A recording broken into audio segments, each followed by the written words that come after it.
Los invito, hermanos, a abrir sus Biblias en Marcos capítulo 6. Evangelio de Marcos capítulo 6. Y vamos a leer los versículos 30 al 44. Marcos capítulo 6, versículos 30 al 44. Los apóstoles se reunieron con Jesús y le informaron sobre todo lo que habían hecho y enseñado. Y él les dijo: venid, apartaos de los demás a un lugar solitario y descansad un poco, porque había muchos que iban y venían, y ellos no tenían tiempo ni siquiera para comer. Y se fueron en la barca a un lugar solitario, apartado. Pero la gente los vio partir, y muchos los reconocieron, y juntos corrieron allá a pie de todas las ciudades, y llegaron antes que ellos. Al desembarcar, él vio una gran multitud, y tuvo compasión de ellos, porque eran como ovejas sin pastor, y comenzó a enseñarles muchas cosas. Y cuando era ya muy tarde, sus discípulos se le acercaron diciendo: el lugar está desierto y ya es muy tarde. Despídelos para que vayan a los campos y aldeas de alrededor y se compren algo de comer. Pero respondiendo él, les dijo: dadles vosotros de comer. Y ellos le dijeron: ¿quieres que vayamos y compremos 200 denarios de pan y les demos de comer?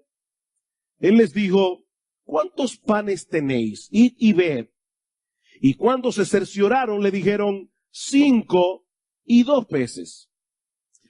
Y les mandó que todos se recostaran por grupos sobre la hierba verde, y se recostaron por grupos de 100 y de 50. Entonces él tomó los 5 panes y los 2 peces, y levantando los ojos al cielo, los bendijo, y partió los panes, y los iba dando a los discípulos para que se los sirvieran. También repartió los 2 peces entre todos.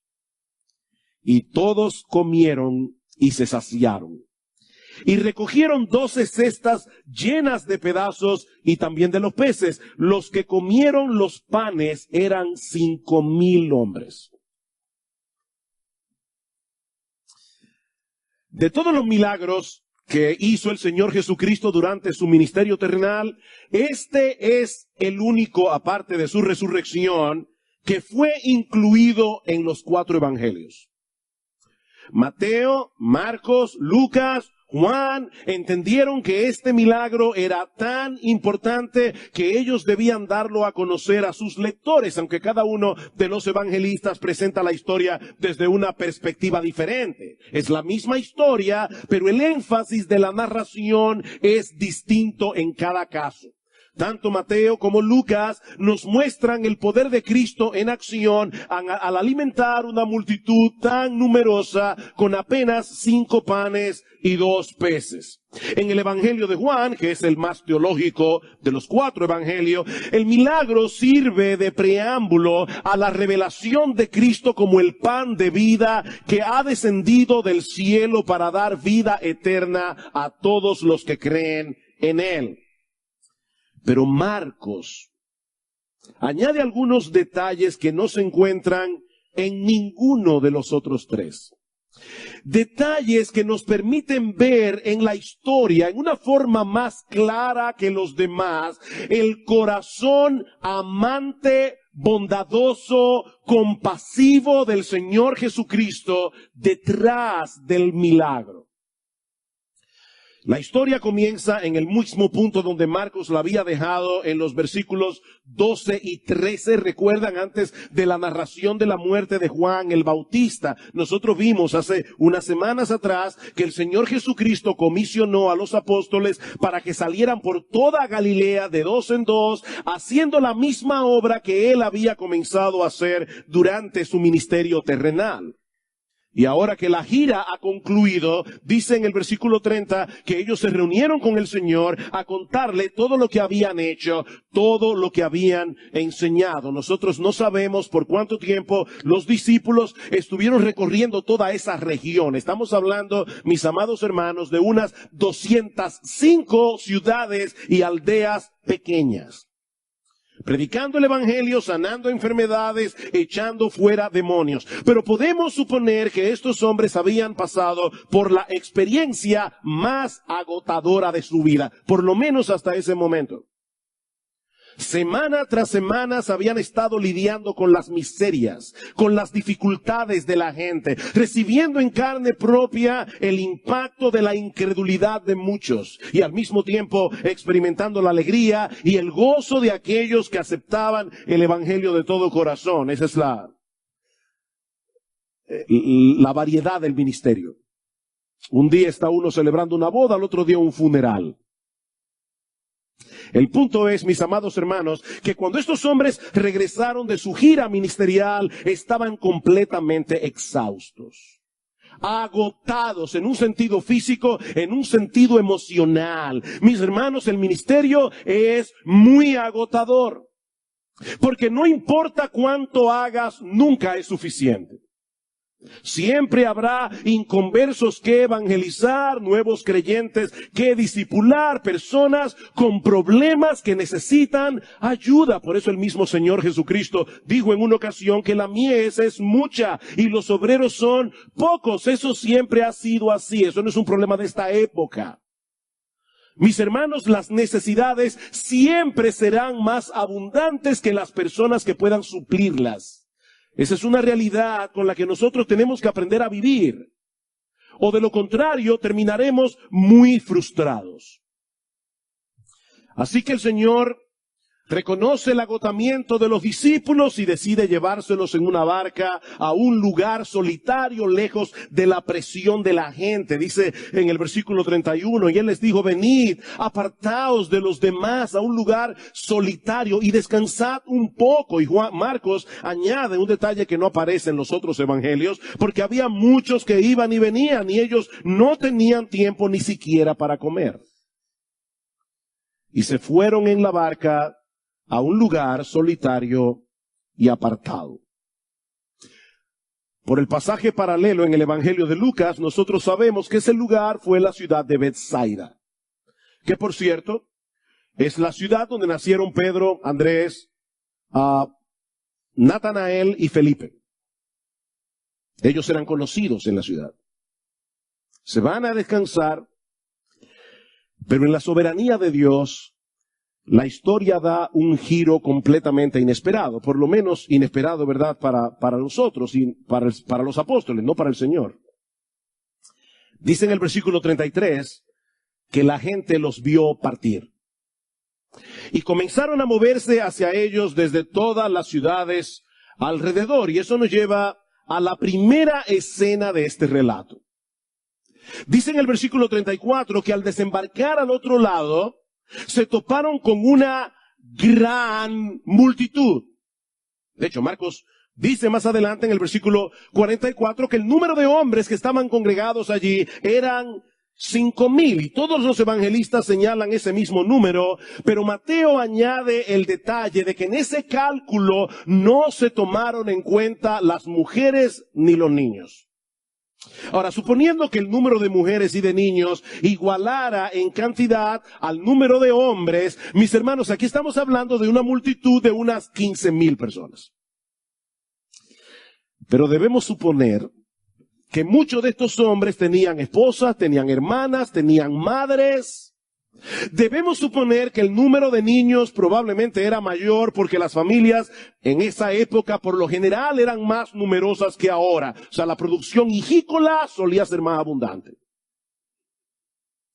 Es por eso que algunos estudiosos del Nuevo Testamento calculan que ese día se reunieron allí una multitud de unas 20,000 personas por lo menos.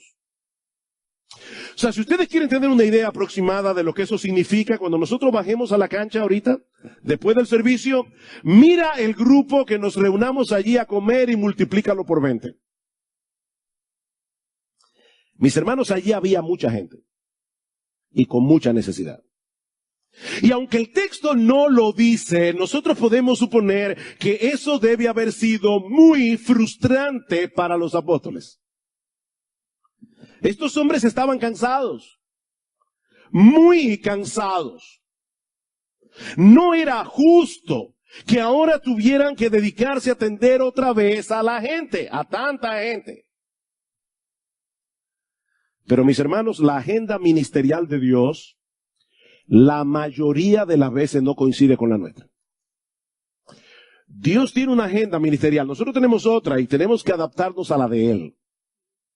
Yo recuerdo, y aquí hay varios hermanos que van a recordar esto, pero en el año 1998, nosotros tuvimos unos meses muy cargados, como familia y como iglesia, porque ese mismo año terminamos de construir nuestra casa, a la que nos mudamos en mayo de ese año, y al mismo tiempo estábamos terminando de construir este edificio, el mismo año. Y comenzamos a congregarnos en verano de 1998. Fue un tiempo de mucho trabajo, fue un tiempo de mucha presión. Así que mi familia y yo decidimos irnos de vacaciones a finales de septiembre. Y honestamente, hermanos, yo no podía esperar a que llegara ese tiempo de descanso. Ustedes saben que las vacaciones tienen la particularidad de que después que tú pones la fecha y se está acercando, el espíritu se va adelante. Y eso hace que a medida que se acerca el día de las vacaciones, se te hace más difícil trabajar, porque tú no estás en eso. Ya tu espíritu se fue de vacaciones. Pero faltando unos pocos días, yo no recuerdo si 2 o 3 días, para la fecha tan esperada, el 22 de septiembre de ese año tuvimos la visita del huracán George. El segundo más poderoso de la temporada y uno de los más destructivos que había pasado por la isla en mucho tiempo. Como ustedes se pueden imaginar, no hubo vacaciones. Inmediatamente se conformó un equipo de trabajo, convertimos este edificio que estaba recién estrenado en una especie de almacén. Comenzamos un operativo de ayuda que abarcó toda la zona este del país. Tony recuerda eso porque fuimos inmediatamente a visitar a todas las iglesias que encontrábamos en el camino, hasta la romana y un poco más allá. Hermanos, yo no recuerdo cuántas iglesias visitamos en ese tiempo, pero sí recuerdo que el trabajo que comenzamos a hacer en ese momento fue tanto o más intenso que todos los meses anteriores. La agenda ministerial de Dios es distinta a la nuestra. Los apóstoles estaban muy cansados. Seguramente ellos tenían mucho deseo de pasar un tiempo a solas con el Señor Jesucristo. Recuerden que por primera vez desde que Cristo comenzó su ministerio terrenal, ellos se separaron del Señor. Por primera vez estuvieron llevando a cabo solos una gira ministerial de predicación. Pero ahora llega este gentío de todas partes. Cada uno con un problema diferente. Y aunque el texto no lo dice, hermanos, debemos suponer que los apóstoles vieron a toda esa gente como un estorbo, como si se hubieran puesto de acuerdo, como una conspiración para arruinar sus vacaciones. Yo no sé cómo eran las vacaciones de ellos en ese tiempo, pero yo imagino a Pedro en la playa. Todo se fue a pique. Mis hermanos, este pasaje nos plantea una dificultad que nosotros tenemos que resolver. Antes de continuar con nuestra historia, ¿qué sucedió con el reposo que Jesús planificó para los discípulos? Porque el versículo 31 dice que ellos se fueron aparte con el propósito expreso de descansar un poco. ¿Qué pasó con esa parte del plan? Bueno, alguien pudiera decir que por lo menos pudieron descansar durante el tiempo que estuvieron en la barca, pasando de un lugar a otro. Eso es posible. Pero lo que yo creo que sucedió en realidad es que el Señor les proveyó en ese momento una clase de reposo muy superior y más duradera que el descanso del cuerpo. Y yo creo que es el tipo de reposo que tú y yo necesitamos. Por un lado, Jesús los estaba colocando en una situación que les permitiría experimentar en una forma muy sorprendente la realidad de la promesa del Señor. En Isaías capítulo 40, versículos 29 al 31, dice allí que el Señor da fuerzas al cansado y multiplica las fuerzas al que no tiene ningunas. Él multiplica las fuerzas al que no tiene ningunas. Los muchachos se fatigan y se cansan, los jóvenes flaquean y caen, pero los que esperan a Jehová tendrán nuevas fuerzas. Levantarán alas como las águilas, correrán y no se cansarán, caminarán y no se fatigarán. Es correcto y apropiado darle al cuerpo el descanso que necesita. De hecho, el mismo Dios nos dejó en la creación un patrón de trabajo y reposo que todos hacemos bien en imitar, un patrón que luego fue incluido en el cuarto mandamiento. 6 días trabajarás, pero el séptimo día es reposo para Jehová tu Dios. No podemos trabajar sin parar. Decía el novelista norteamericano John Steinbeck que el arte del descanso es una parte del arte del trabajo. El arte del descanso es una parte del arte del trabajo. Mi hermano, si no le das a tu cuerpo el descanso que necesita, es muy probable que termines siendo ineficaz y haciendo un mal trabajo. Pero hay ocasiones providenciales en las que el mismo Dios nos coloca. Situaciones en las que no tenemos tiempo para descansar. Y mis hermanos, es en esos momentos cuando Él engrandece su gracia en nosotros, ayudándonos a seguir adelante más allá de nuestras fuerzas. Déjame hacerte una pregunta. ¿Alguna vez te has visto a ti mismo exhausto física y emocionalmente? En ese tipo de situación, cuando tú piensas que tú no puedes dar un paso más en tu vida cristiana, cuando ya tú no puedes lidiar con un problema más, y de repente te llegan 15 problemas al mismo tiempo. Si no te ha pasado eso, te felicito. Queridos hermanos, nuestro Dios tiene el poder y la capacidad de multiplicar las fuerzas al que no tiene ninguna. Él hace eso. Pero hay algo para mí mucho más importante en este pasaje. Y es que en medio de esta supuesta interrupción de su descanso físico, los discípulos estaban a punto de presenciar un despliegue de la compasión, el poder y la gracia del Señor Jesucristo para suplir todas nuestras necesidades. ¿Y qué tiene todo eso que ver con el reposo? Mis hermanos, al final de cuentas, escucha esto con mucha atención. A final de cuentas, el cansancio del alma no proviene de las circunstancias difíciles.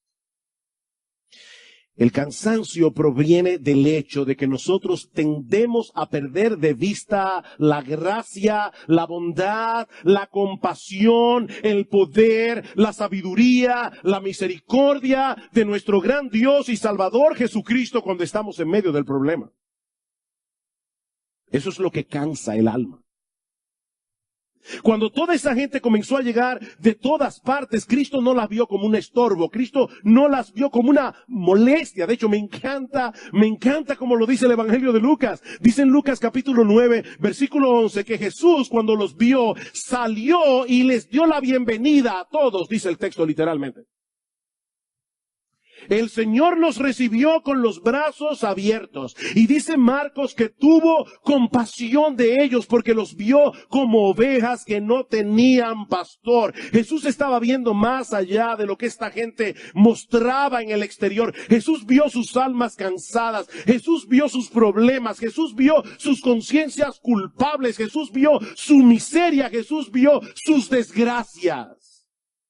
Él tuvo compasión. Por eso yo he titulado esta primera escena del pasaje, una multitud en gran necesidad y un Salvador que se compadece. Marcos dice en el versículo 34 que Jesús tuvo compasión de ellos. Y mis hermanos, esa palabra es de donde proviene nuestra palabra estómago. Esa palabra significa literalmente que al Señor se le removieron las entrañas. Eso es lo que significa. Cuando Él vio la condición en que se encontraba toda esa gente. Porque nuestro Señor Jesucristo no es un Salvador frío y distante. ¿Oíste eso, mi hermano? Yo no sé por lo que tú estás pasando en este momento, pero el Señor Jesucristo no es una deidad estoica. El Señor Jesucristo no es un Salvador frío y distante. Él realmente se compadece de los que están en aflicción.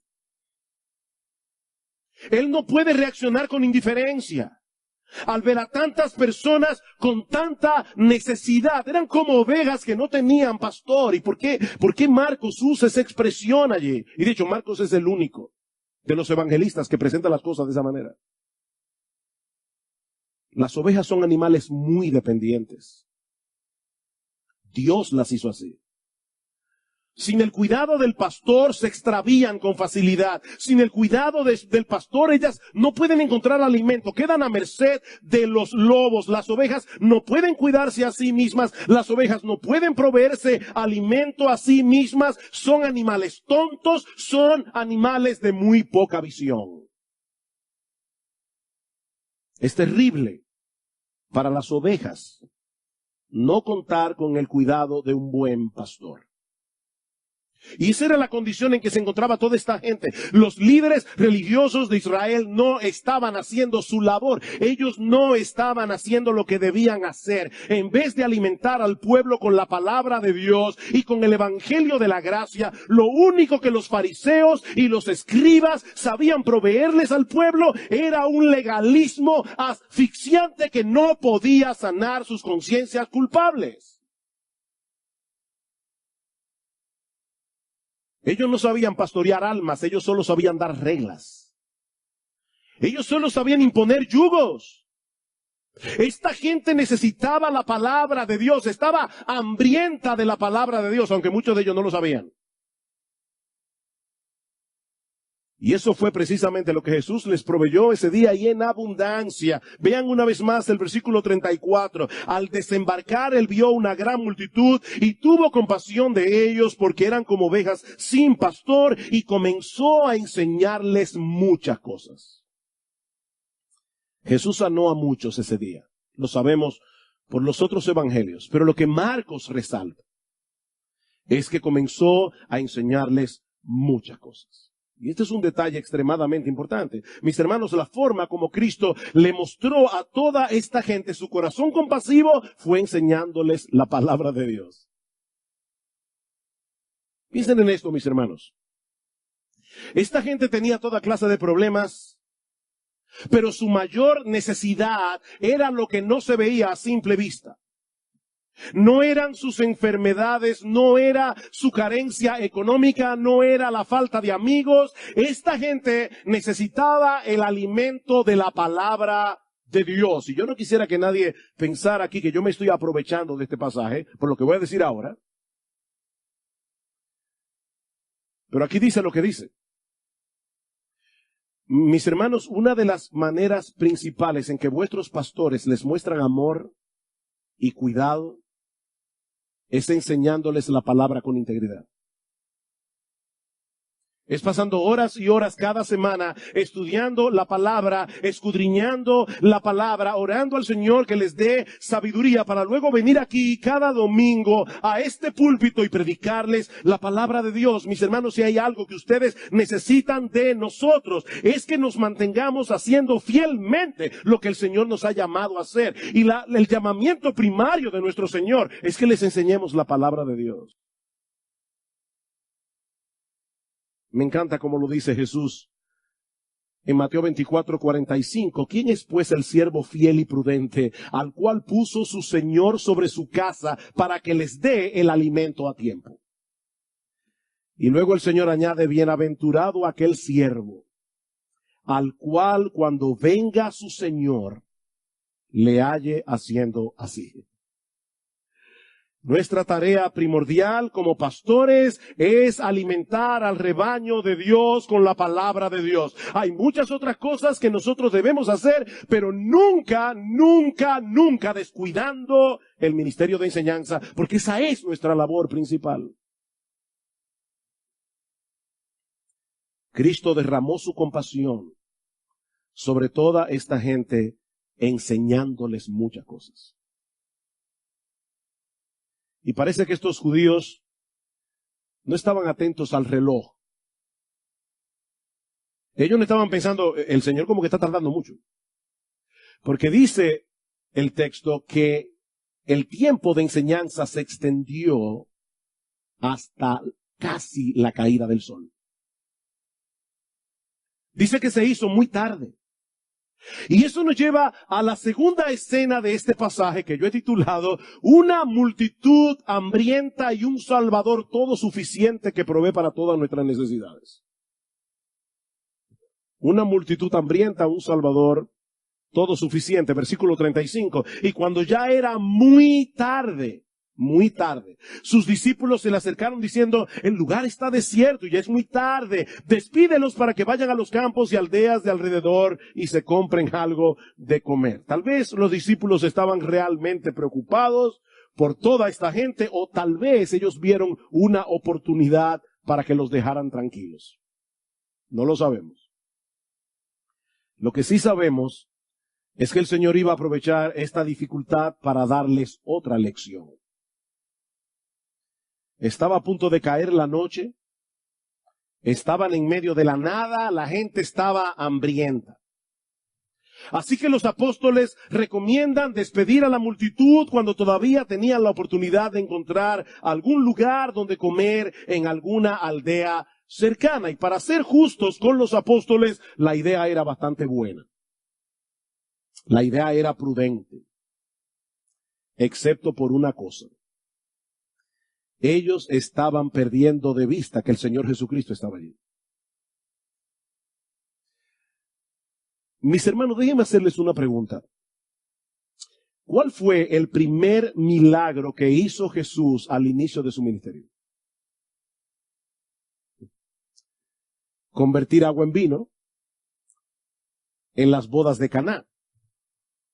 Así que ellos sabían que Jesús era capaz de transformar los elementos de la naturaleza. Ellos lo habían visto y a partir de ese momento le vieron sanar todo tipo de enfermedades, le vieron calmar el mar en tempestad, le vieron echar fuera demonios. Ellos habían visto el poder de Jesús en acción, aún transformando los elementos de la naturaleza. Pero en ese momento los apóstoles estaban tan enfocados en el problema que eran incapaces de ver la solución frente a sus ojos. Eso es lo que pasa, mis hermanos, cuando comenzamos a andar por vista en vez de andar por fe. La realidad se vuelve tan real que nos vemos a nosotros mismos como personas prudentes cuando estamos siendo incrédulos. No es un asunto de prudencia, es un asunto de incredulidad. Mis hermanos, escuchen esto con atención. Mirar la realidad a nuestro alrededor únicamente con los ojos de la cara no nos ayuda a ver mejor. Eso produce miopía espiritual. Mirar la realidad únicamente con los ojos de la cara no nos ayuda a ver mejor. Eso produce miopía espiritual. Estos hombres necesitaban urgentemente una perspectiva mejor de las cosas. Y eso es lo que el Señor va a proveerles ahora, pidiéndoles que hagan lo imposible. Versículo 37. Pero respondiendo él les dijo, dadles vosotros de comer. Y ellos le dijeron, si hubiera sido en inglés, hubiera sido, ¿what? ¿Que tú quieres que nosotros hagamos qué? Que vayan y les den de comer. O sea, ¿tú quieres que nosotros vayamos y compremos 200 denarios de pan y les demos de comer? En el pasaje paralelo del Evangelio de Juan, se añaden algunos detalles importantes con respecto a esta historia. Dice Juan que lo que pasó en realidad fue que el Señor se dirigió a Felipe y le preguntó, ¿de dónde compraremos pan para que coman estos?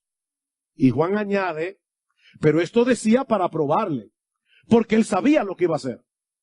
Felipe le respondió, Felipe hizo la cuenta y dijo, espérate. 200 denarios de pan no bastarían para que cada uno de ellos tomase un poco. Un denario era lo que ganaba un obrero en una viña por un día de trabajo. Así que lo que Felipe le está diciendo aquí es, si yo pudiera reunir, y si nosotros pudiéramos reunir el dinero, el salario de un obrero por 8 meses de trabajo, ni siquiera eso bastaría para poder dar un poco a toda esta multitud. Pero el Señor insiste en probar la fe de los discípulos. Así que le dice en el versículo 38, ¿cuántos panes tenéis? Id y ved. Miren, hermano, yo no creo que sea bueno especular con las escrituras. No debemos hacer eso. Pero yo creo que sí es bueno leerla con imaginación. Y no es difícil suponer de verdad que los discípulos ya estaban bastante frustrados con Cristo ese día. Por todo lo que había sucedido. Y ahora de repente el Señor viene con esta pregunta. ¿Cuántos panes tenéis? Ya esto era el colmo de los colmos. O sea, de verdad, Señor, tú esperas que nosotros encontremos entre toda esta gente comida para alimentar a más de 15,000 personas. Otra vez Juan nos dice que en ese momento se aparece Andrés, que es el hermano de Simón Pedro, con un muchacho. Y le dice, bueno, él tiene 5 panes de cebada y 2 peces. Y la palabra pan, no se imaginen una viga, baguette. Eran unos bizcochitos, no, por si acaso, uno imagina 5 panes. No. Eran unos bizcochitos que se preparaban en aquellos días y que se le ponía un pescadito como una sardina y se hacía como una especie de sándwich. O sea que lo que este muchacho tenía probablemente era el almuerzo que su mamá le preparó. Para él, 5 panes y 2 peces. Era un almuerzo normal para un niño en aquellos días. Por lo menos había una mamá prudente en toda esa multitud.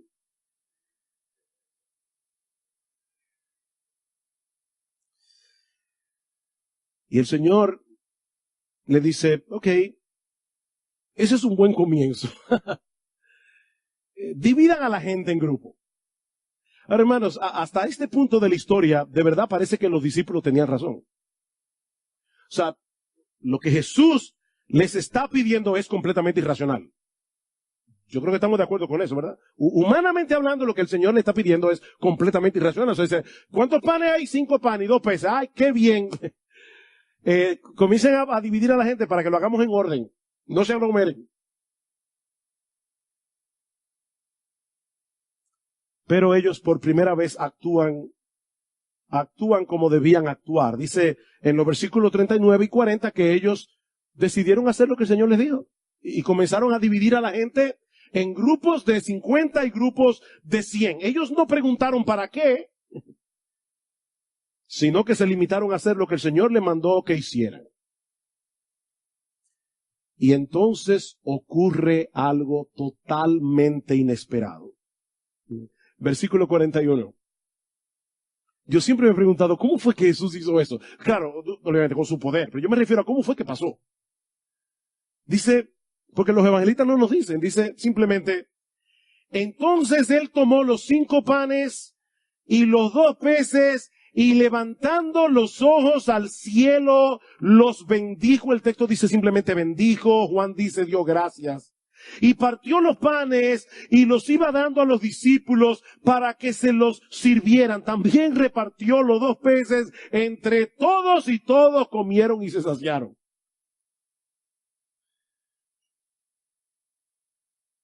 Impresionante. Juan nos dice que el Señor levantó los ojos al cielo y dio gracias, obviamente, a Dios. Jesús no le dio gracias al niño por haberle dado su almuerzo. Él le dio gracias a Dios. Esa es la razón por la que nosotros damos gracias por los alimentos, porque Él es el proveedor de todas las cosas sin importar los medios que Él use para proveértelas. O sea, no creas que tú dependes de tu salario. Tú dependes de Dios, que te alimenta por medio de tu salario. Él le da gracias a Dios. Pero también da gracias a Dios porque esos panes y esos peces no iban a ser suficientes a menos que Dios interviniera con su poder. Y el Señor comienza a partir los panes, a partir los peces, y para el asombro de todos los discípulos y de toda la multitud, se multiplicaron de tal manera que todos comieron y se saciaron. Dice en el versículo 42, y de las sobras pudieron reunir 12 canastas, una para cada discípulo. Dice en el versículo 43. Más de 15,000 personas quedaron completamente satisfechas con 5 panes y 2 peces que se convirtieron en un montón de panes y en un montón de peces por la mano del Señor. Alguien decía, y me encantó esta frase, alguien decía que esos panes fueron hechos de una cebada que nunca fue plantada y que esos peces frescos nunca nadaron en ninguna parte.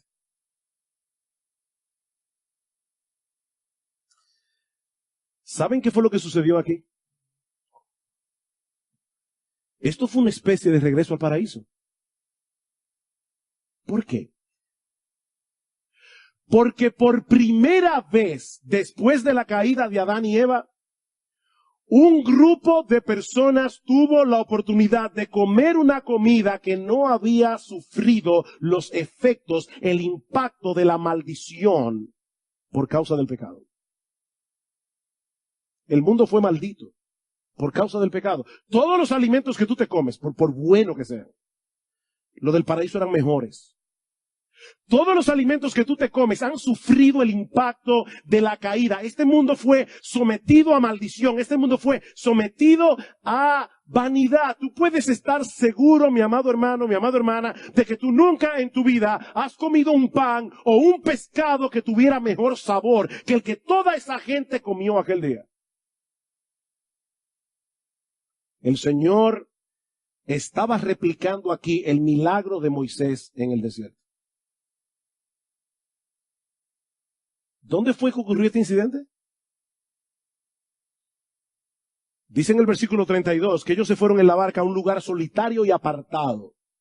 Y en el versículo 35 dice que era un lugar desierto, las mismas circunstancias del pueblo de Israel cuando iban camino de la tierra prometida. No era un desierto de arena, porque ellos estaban sentados en la hierba fresca, era el mes de abril, se estaba acercando la Pascua.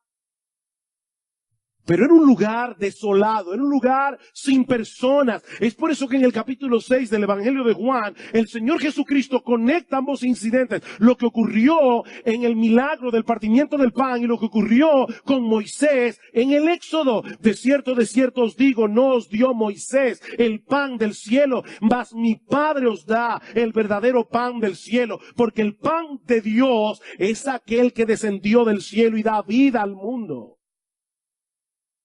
Le dijeron, Señor, danos siempre este pan. Jesús le dijo, yo soy el pan de vida. El que a mí viene nunca tendrá hambre, y el que en mí cree no tendrá sed jamás. No olviden, mis hermanos, que esas palabras fueron pronunciadas inmediatamente después de ese milagro. Este milagro es una representación gráfica del Evangelio. El Señor Jesucristo vino al mundo a saciar al alma hambrienta a través de su propia muerte en la cruz del Calvario, porque Él es un Salvador compasivo, porque Él es un Salvador lleno de gracia. Yo soy el pan de vida, dice el Señor más adelante en Juan 6:48. Vuestros padres comieron el maná en el desierto y murieron. Este es el pan que desciende del cielo, para que el que de él come no muera. Yo soy el pan de vida que descendió del cielo. Si alguno comiere de este pan, y más adelante el Señor va a equiparar comérselo a él como pan y creer en él, si alguno comiere de este pan, vivirá para siempre. Y el pan que yo daré es mi carne, la cual yo daré por la vida del mundo. Jesús es el pan de vida. Mis hermanos, este milagro no fue más que el preámbulo del gran banquete de salvación que nuestro Dios ofreció en la cruz del Calvario.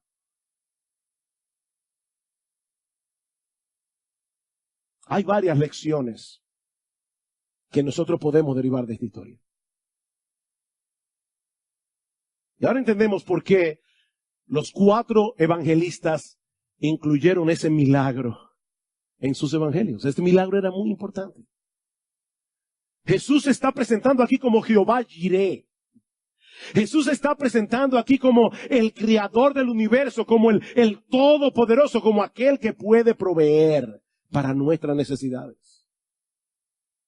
Hay varias lecciones aquí. La primera es que el verdadero descanso del alma no se encuentra en una vida libre de problemas. Mis hermanos, el verdadero descanso del alma no se encuentra en una vida libre de problemas. No se encuentra en una vida con amplias posibilidades económicas para podernos ir de vacaciones cuantas veces queramos. El verdadero descanso del alma se encuentra en una visión apropiada de la compasión, la gracia, el poder, la sabiduría, la bondad, la misericordia de nuestro gran Dios y Salvador Jesucristo. Mira, tú puedes tener millones y millones.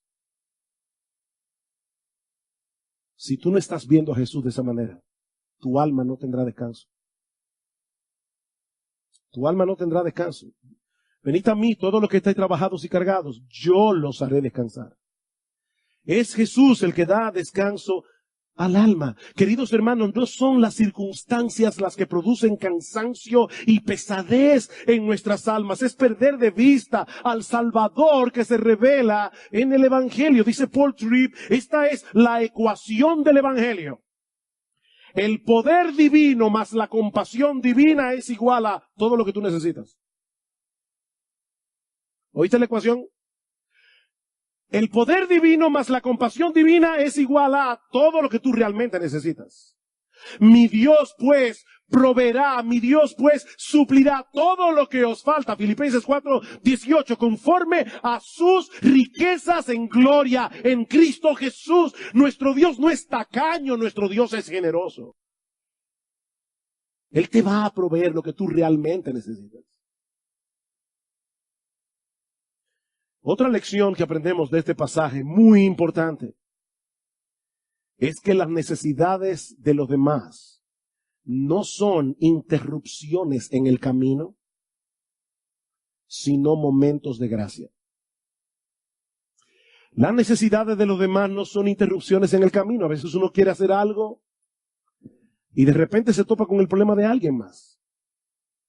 Y uno preferiría no verlo, uno preferiría ser como aquel sacerdote levita que vieron al hombre que fue golpeado por ladrones. Yo tengo demasiadas cosas que hacer, tengo que llegar al templo, yo tengo una agenda muy cargada, yo no tengo tiempo ahora para estar ocupándome de las necesidades de este individuo.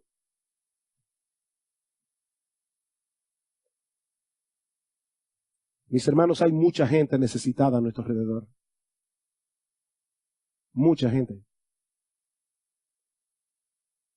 Pero nosotros necesitamos tener ojos compasivos.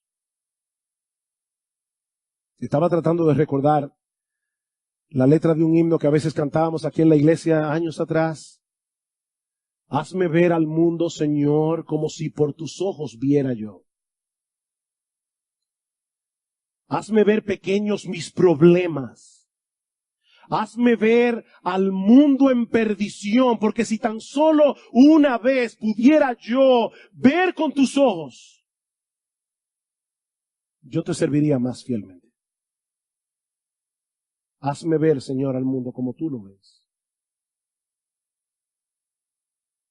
Hermanos, es una triste realidad, pero hay muchos en la iglesia que no están necesitados de descanso como los apóstoles.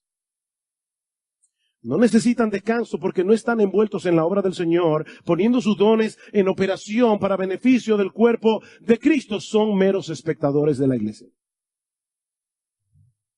Están demasiado ocupados en sus reinos privados para involucrarse en servir a otros, para aliviar las necesidades de otros, para ocuparse de las miserias de otros. Si este es tu caso, mi hermano, mi hermana, yo quiero invitarte en esta mañana que te subas al bote con los discípulos y pases al otro lado de la vida cristiana. Yo quiero invitarte a que inviertas tu vida en cosas que tendrán valor y significado dentro de 1.000.000 de años. Porque solo una vida pronto pasará, solo lo que es para Cristo durará. ¿Qué tú estás haciendo hoy que va a tener valor mañana? Valor eterno. Pastor, es que yo no sé en qué me involucro en la iglesia. Yo no estoy hablando, mi hermano, de una estructura organizativa. Yo estoy hablando de necesidades. Yo estoy hablando de gente que está sufriendo. Personas a tu alrededor. Simplemente tienes que abrir los ojos. Simplemente tienes que mirar más allá de ti mismo. Simplemente tienes que estar dispuesto, tienes que estar dispuesta a salir de tu zona de confort, de tu zona de comodidad y mirar a tu alrededor. Y yo te aseguro, mi amado hermano, que encontrarás muchas oportunidades de servir a otros. Hay mucha gente sufriendo a nuestro alrededor. Y no son un estorbo en tu agenda. Son oportunidades de gracia que Dios te está poniendo delante de tus ojos, porque es más bienaventurado dar que recibir.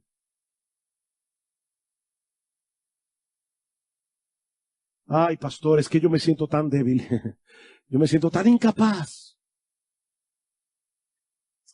Recuerda que es el Salvador el que realmente suple nuestras necesidades, no tú ni yo.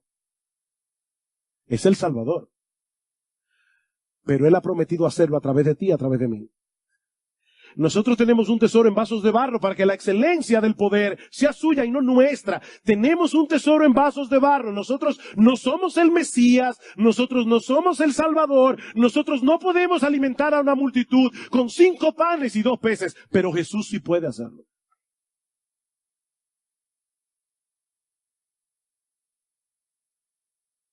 Pero también aprendemos de esta historia que Jesús es el único que puede realmente satisfacer al alma hambrienta. Solo Jesús podía hacer lo que Él hizo aquí. Y lo hizo a través de su obra redentora. Jesús sacia al alma hambrienta. Mi amigo, si tú estás aquí sin Cristo, tú eres como una oveja sin pastor. Y estás en graves peligros. Estás en peligro porque no solo eres incapaz de enfrentar adecuadamente los problemas de esta vida, sino que estarás completamente desprotegido cuando tengas que enfrentarte con la justicia de Dios en el día del juicio. Tu gran problema, mi amigo, no tiene nada que ver con tu salud. Tu gran problema no tiene nada que ver con tus relaciones humanas. Tu gran problema no tiene que ver con tu economía. Tu gran problema tiene que ver con tu pecado. Tu gran problema tiene que ver con la justicia de Dios. Dice la Biblia que todas las cosas están desnudas y abiertas a los ojos de aquel a quien tenemos que dar cuentas. Pero fue precisamente para eso que Jesús vino al mundo, a ofrecer salvación, a ofrecer redención, a ofrecer perdón de pecados, a ofrecer vida eterna, a saciar el alma hambrienta por medio de su cuerpo, por medio de su muerte, por medio de su obra de redención. Pero tienes que comerte el pan de vida. No hay opción, tienes que comerte a Jesús. El que come mi carne y bebe mi sangre, este tiene vida eterna, dice el Señor. Y eso no se hace participando de la misa. Eso se hace a través de la fe y el arrepentimiento. Tienes que apropiarte de Jesús a través de la fe y del arrepentimiento. El que cree en mí tiene vida eterna. Yo soy el pan de vida. Mis hermanos, ¿dónde fue que se hizo este milagro? En la ciudad de Betsaida, en un lugar aparte de la ciudad de Betsaida. ¿Y por qué ese dato es importante? Porque ahora entendemos por qué Jesús en Mateo capítulo 11, versículo 21, dijo, ay de ti, Corazín, ay de ti, Betsaida. Porque si en Tiro y en Sidón se hubieran hecho los milagros que se hicieron en ti, hace rato que se hubieran arrepentido en silicio y ceniza. Por lo tanto, yo te digo, Betsaida, Que en el día del juicio el castigo para Tiro y para Sidón, 2 ciudades idólatras, será menor. El castigo será más tolerable que el de ustedes. ¿Saben por qué, mi amigo que estás aquí en esta mañana? Porque el mayor pecado de un ser humano no es la idolatría, no es la homosexualidad, no es el adulterio, no es el homicidio, no es el robo, no es la mentira. El mayor pecado es rechazar a Jesús en incredulidad. Cristo fue presentado en esta mañana como el Salvador de los pecadores, como el Todopoderoso, como el Creador del universo, como Jehová Jireh, aquel que provee para todas nuestras necesidades, aquel que satisface el alma hambrienta, aquel que da esfuerzo al cansado. Solo Jesús es el descanso del alma. Ven a Cristo, mi amigo. No salgas de este lugar con la ira de Dios sobre ti. Ven a Cristo en arrepentimiento y fe. Ven y come del pan de vida. Y la vida eterna te será concedida en este mismo instante, gratuitamente por medio de la fe.